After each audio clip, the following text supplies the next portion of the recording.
अस्सलाम वालेकुम नाजरीन, मैं हूं आपकी host Sumbal Khan. Police face के साथ आइए आज आपकी मुलाकात करवाते हैं डीएसपी नवाकोट सीआईए रिजवान चीमा साहब के साथ। अस्सलाम वालेकुम सर। वालेकुम सलाम। सर कैसे हैं आप? खैरियत। सर आज आपसे एक सवाल पूछना है कि कुछ अर्सा कबल एक गैंग बहुत मशहूर हुआ था, मुबशरी गैंग, तो उसके बारे में बताएं कि उसको आपने कैसे ट्रेस किया और उसमें कितना वक्त लगा?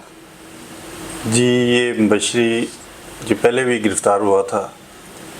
ये क्रिमिनल फैमिली है, इसका भाई भी, छोटा भाई भी है, वो भी डकैत है, वो भी अरेस्ट हुआ था, वो भी जुडिशल लॉकअप में है अभी।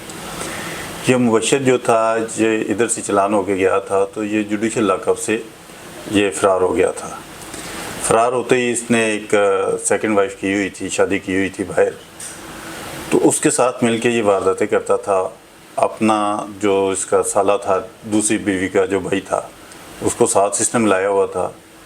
पहले ये वैगनार गाड़ी रेंट पे लेते हैं, रेंट पे लेके तो ये घरों को ट्रेस करके इंफॉर्मेशन बेस पे नहीं सडन ये वारदात करते थे। जिस घर का गेट खुला होता था उसमें ये दोनों घुस जाते थे, और इसकी बीवी जो थी वो वैगनार गाड़ी खुद ड्राइव करती थी और वो बाहर रैकी करती रहती थी। इन्होंने जोर टाउन के एरिया में भी भट्ट साहब थे, उनके घर वारदात की, और उनकी सीसीटीवी फुटेज से देखा तो ये वही था।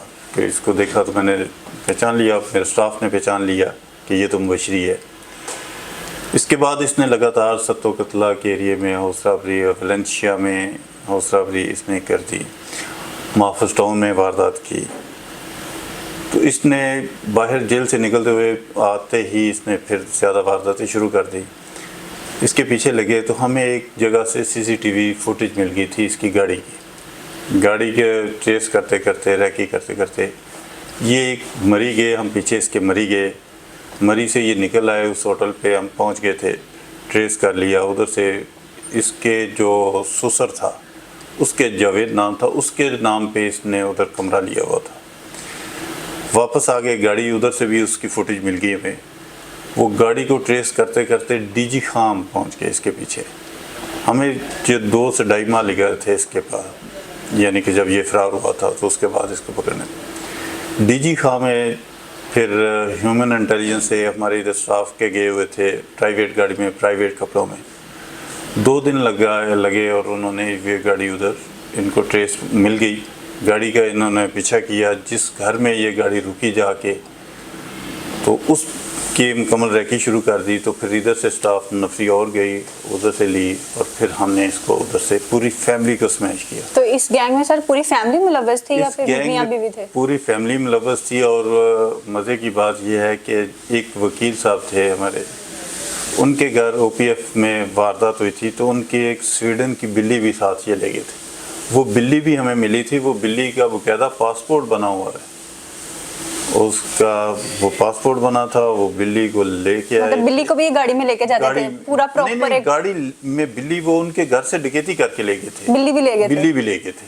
अच्छा, तो सर इनको ट्रेस करने में कितना वक्त लग गया था आपको? ये हमें तकरीबन 2 माह लग गए थे। 2 माह का अरसा लगा था, क्योंकि ये इन्होंने जब पकड़े गए तो पता चला कि इन्होंने ओकाड़ा में एक होटल में किराया रखा। जब पुलिस पीछे चली, इन्हें पता चला कि मरी पीछे आ गई है पुलिस, तो ये तकरीबन कोई उधर को 45 से 50 डे इस होटल में रहे, सारे फ़ोन बंद करके। पूरी फैमिली, इसकी जो वाइफ थी, सेकंड वाइफ, इसका ससुर, इसकी सास और इसका साली और इसका उसका यानी कि हमजुल्फ जो था, ये सारे 6 आदमी उधर होटल में तकरीबन 45 से 50 डे रहे। फ़ोन बंद कर दिए थे कि पुलिस हमें पकड़ ना सके। तो जैसा कि आपने बताया सर कि ये मतलब काफ़ी ज़्यादा शातिर गैंग है, तो इसको पकड़ने में काफ़ी मुश्किलात पेश आई होंगी आपको? देखें आप, इधर से शुरू हैं, मरी से लेके उकाड़ा, साहिवाल, गुजरा शाह मकीम, फिर मुल्तान, फिर उसके बाद ये डीजी खां से पकड़े गए। तो क्या ये पहले भी रिकॉर्ड याफ्ता था? पहले भी इसने बहुत ज़्यादा वारदातें की थी, और ये जुडिशल लॉकअप से भागा हुआ था। पहले भी ये जेल में था, जेल से ये भाग के उसने फिर दोबारा वारदातें शुरू कर दी थी।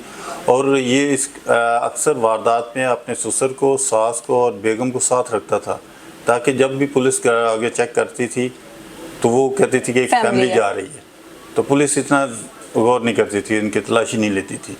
और ये इसी का फ़ायदा उठाते थे, और जो सामान डकैती का किया होता वो साथ ही होता था, और सारे पुलिस यही समझती कि फैमिली जा रही है, देखिए जिसमें एक मदर है, एक फादर है और उसके बेटा है और उसकी बेटी है और एक उसका दामाद है, तो ये पूरी फैमिली होगी ना, जी। घर के यही फर्द होते हैं। तो वो जा रहे हैं तो पुलिस वाले ने जब भी इनको रोका, नाका पे चेक किया, तो उन्होंने छोड़ दिया कि भाई ये फैमिली जा रही है। उस तरह से तलाशी नहीं ली जाती थी। तो ये इसका फ़ायदा, क्योंकि ये क्रिमिनल माइंड था, जेल एक नर्सरी है क्रिमिनल की, उधर से इसको पता था कि ये किस तरह से पुलिस के नाकों से बचना है, और ये फ्रीक्वेंटली वारदात करके और इधर से तो जैसे आपने इसको पकड़ा है, ट्रेस किया, पकड़ा है इसको, जो लोगों से माल लूट के रखा था अपने पास, वो कितना तक आपने रिकवर करवा लिया था?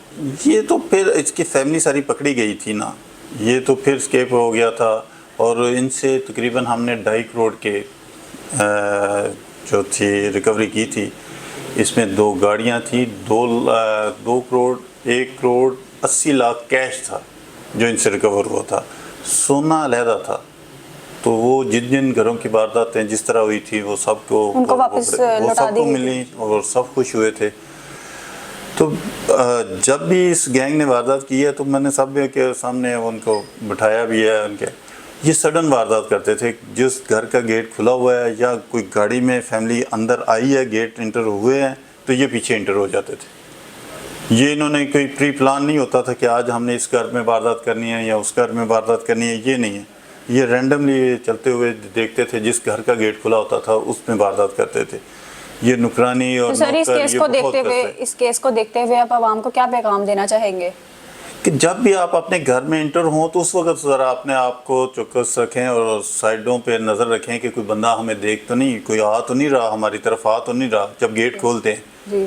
तो जब भी कोई गेट खोलता था तो ये फ़ौरन इंटर होते थे। साथ ही आप ज़रा ये ख्याल कर लें कि जब आप गेट खोलते हैं, इंटर होते हैं घर में या घर से बाहर जाने लगते हैं, तो बाहर कोई ऐसा आदमी, मशकूक आदमी तो नहीं खड़ा, कोई मशकूक गाड़ी तो नहीं खड़ी हुई।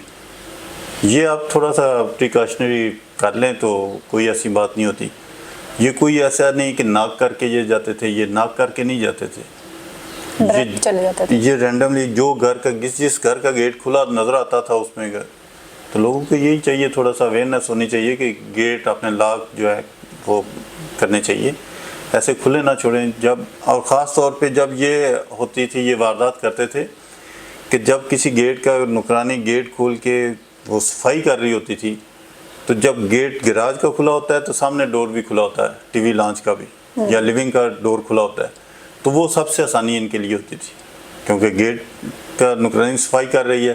तो लोग शक ये करते होते थे कि यह हमारी नुकरानी तो नहीं इन्वॉल्व, कि उसने गेट खोला है तो वो आ गया, नहीं, नुकरानी सफाई कर रही होती है और जब वो गेट खोल के सफाई कर रही होते हैं तो वो इसलिए वो इंटर हो जाते थे। जी तो नाजरीन, जैसा कि आपने देखा, रिजवान चीमा साहब से बात करके हमें बहुत अच्छा लगा और उन्होंने एक बहुत बेहतरीन सबक आवाम को दिया है कि आवाम को चाहिए कि वो हर वक्त मोहतात रहें, ज़्यादातर दरवाज़ा खोलते हुए और दरवाज़ा बंद करते हुए, और इस चीज़ को ज़रा अपने माइंड से सोचें कि कभी भी किसी भी वक्त कुछ भी हो सकता है, कोई भी वारदात हो सकती है, तो अपनी सेफ्टी इंसान को खुद करनी चाहिए। आपसे मिलते हैं एक नई वीडियो में, तब तक के लिए अल्लाह हाफ़िज़।